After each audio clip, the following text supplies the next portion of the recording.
Hi అండి. అందరూ ఎలా ఉన్నారు? బాగున్నారా? సో, నేనైతే కరకరలాడే చికెన్ పకోడీ ఇప్పుడు ఎలా చేస్తానో మీకిప్పుడు వీడియో చూపిస్తున్నాను. సో, వీడియో స్కిప్ చేయకుండా చూడండి లాస్ట్ వరకును. నేను చికెన్ పకోడీ ఎలా చేశాను ఏంటనేసి తెలుస్తది. ఎవరైనా చేయకపోతే ఒకసారి ట్రై చేయండి. పిల్లలైతే చాలా ఇష్టంగా తింటారు చికెన్ పకోడీ. చాలా బావుంటదండి. కరకరలాడుతది. ఇంకా నేనొచ్చి చికెన్ అయితే తీసుకున్నాను. బోన్‌లెస్ అండి. బోన్లెస్ చికెన్ అయితే తీసుకొని చిన్న చిన్న పీసులుగా కట్ చేశాను. కట్ చేసి కొంచెం నిమ్మకాయ పిండేసి నీట్గా కడుక్కుంటే ఆ స్మెల్ అనేది ఉండదు. ఇంకా పసుపు వేసుకున్నాను ఫస్ట్ అయితే, అలాగే కొంచెం సాల్టు, చికెన్కి సరిపడేంత సాల్ట్ అయితే వేసాను. అంత అనేసి కాదు, చికెన్ బట్టే ఉంటుంది కదా. సో కారం అయితే వేసుకుంటున్నాను.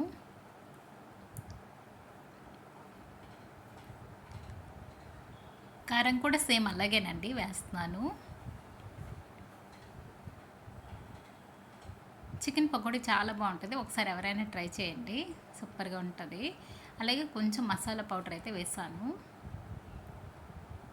చికెన్కి ఎక్కువ పడుతుంది కదా మసాలా, అలాగే పకోడీకి అంత పట్టదు. అలాగే ఒక నిమ్మ చెక్క కూడా వేసుకుంటున్నాను. నిమ్మకాయ పిండడం వల్ల చికెన్ ఏంటంటే మెత్తబడుతుంది, స్మూత్ వస్తుందండి. ఇంకా మొత్తం కలుపుకోవాలి.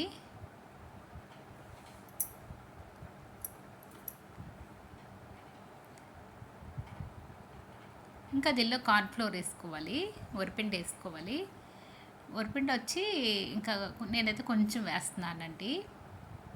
ఒక 2 స్పూన్లు ఉంటుంది అనుకుంటున్నాను. అలాగే కార్న్‌ఫ్లోర్ అయితే తీసుకున్నాను. కార్న్‌ఫ్లోర్ అయితే ఒక 5 స్పూన్లు, అంటే చికెన్ బట్టి ఉంటుంది. సో ఎక్కువైతే ఎక్కువ వేసుకోవాలి, తక్కువైతే తక్కువ వేసుకోవాలండి. నేనైతే ఇలా వేసుకున్నాను. ఆ కప్పుకి అరకప్పు ఉంటుంది. ఇంకా మొత్తం కలిపి ఉంచుకోవాలి. సో కలుపుతుంటే కొంచెం డ్రైగా ఉంది కదా, అలా కలుపుతూ ఉండాలి. ఇంకా నిమ్మ చెక్క అయితే నాకైతే చాలేదనిపిస్తుంది. సో అంటే అంత జ్యూస్ కూడా లేదనిపిస్తుంది. ఇంకా ఉన్ని చెక్క కూడా వేస్తాను. అదే పెద్ద నిమ్మకాయ అయితే తక్కువ చికెన్ అయితే ఒక చెక్క సరిపోతుంది. చూడండి బాగా డ్రైగా ఉంది కదా.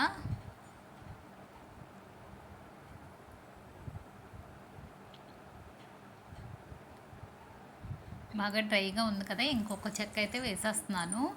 అలాగే కొంచెం వాటర్ జల్లేసి, అంటే చేయి తడి చేసుకున్న పర్లేదు, కొంచెం వాటర్ జస్ట్ ఇలా అన్నిసి కలపండి. ఇంకా అదే మొత్తం సరిపోతుంది. బాగా డ్రైగా ఉంది కదా. ఈ డ్రైగా ఉండడం ఏంటంటే మొత్తం కలవ కదా, పట్టాలి కదండి చికెన్కి. సో అందుకనేసి కొంచెం వాటర్ అయితే జస్ట్ అలాగా. ఇప్పుడైతే కొంచెమైనా తడి చేసుకొని కలుపుతాను. చూడండి మొత్తం కలిసిపోయింది కదా. సో అలాగా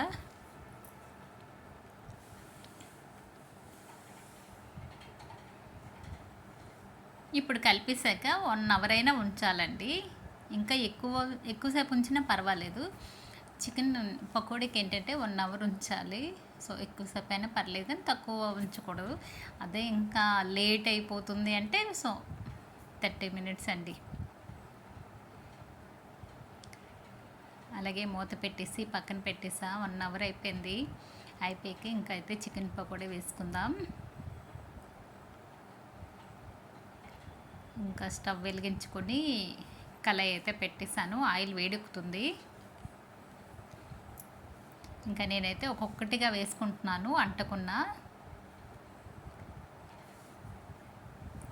ఒక్కొక్కటిగా వేస్తే ఒకదానికి ఒక అంటకుండా నీట్గా వస్తుంది, అందుకనేసి.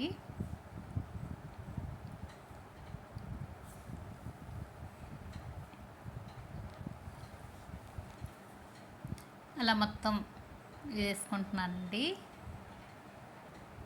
ఆయిల్ అయితే చికెన్ పకోడీకి సరిపోయేటంతే వేసుకోండి, ఎక్కువైతే వద్దు. ఎందుకంటే మళ్ళీ మనం నాన్ వెజ్లోకి కదా వాడతాము, అందుకనేసి.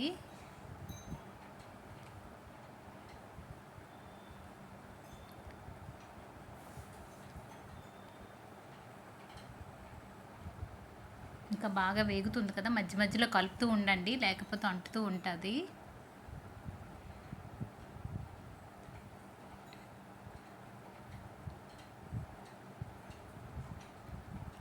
ఇలా కలుపుతూ ఉండాలి, లేకపోతే మొత్తం అంటేస్తూ ఉంటుందండి. అందుకనేసి కలుపుతున్నాను మధ్య మధ్యలో. సో మళ్ళీ అయితే వేస్తున్నాను. ఇంకైతే నేనైతే చెయ్యితో వేయలేదు, చెయ్యి అయితే కడుక్కున్నాను కదా. సో అందుకనేసి ఇంకా స్పూన్తోనే వేసుకోవచ్చు మనము. స్పూన్తో ఒక్కొక్కటిగా వేస్తున్నాను.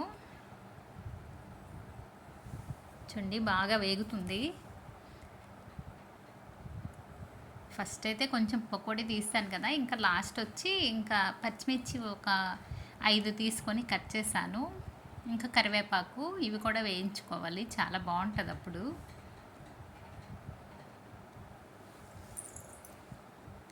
కరివేపాకు వేసేటప్పుడు జాగ్రత్తగా ఉండండి, కొంచెం దూరంగా ఉండండి, చెట్పట్లాడుతూ తుల్లుతుంది కదా, అందుకనేసి.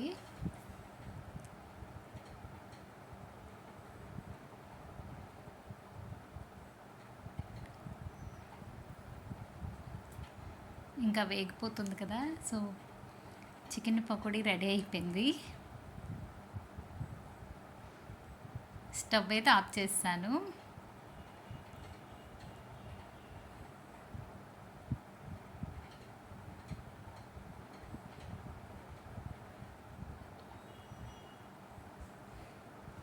ఆ కరివేపాకు పచ్చిమిర్చి వేగుతుంది కదా, చాలా బాగుంటుంది, టేస్ట్ అనేది బాగుంటుందండి. సో ఇంకా ఆనియన్స్ కట్ చేసి వాటితో తింటే సూపర్గా ఉంటుంది.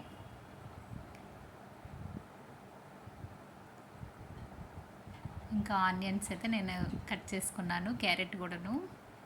సూపర్గా ఉందండి, కరకరలాడుతుంది, చాలా బాగుంటుంది. ఒకసారి ట్రై చేయండి, చాలా బాగా వచ్చింది.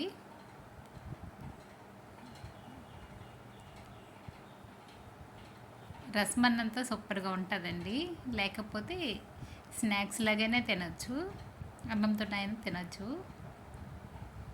చాలా బాగా వేగింది కదా.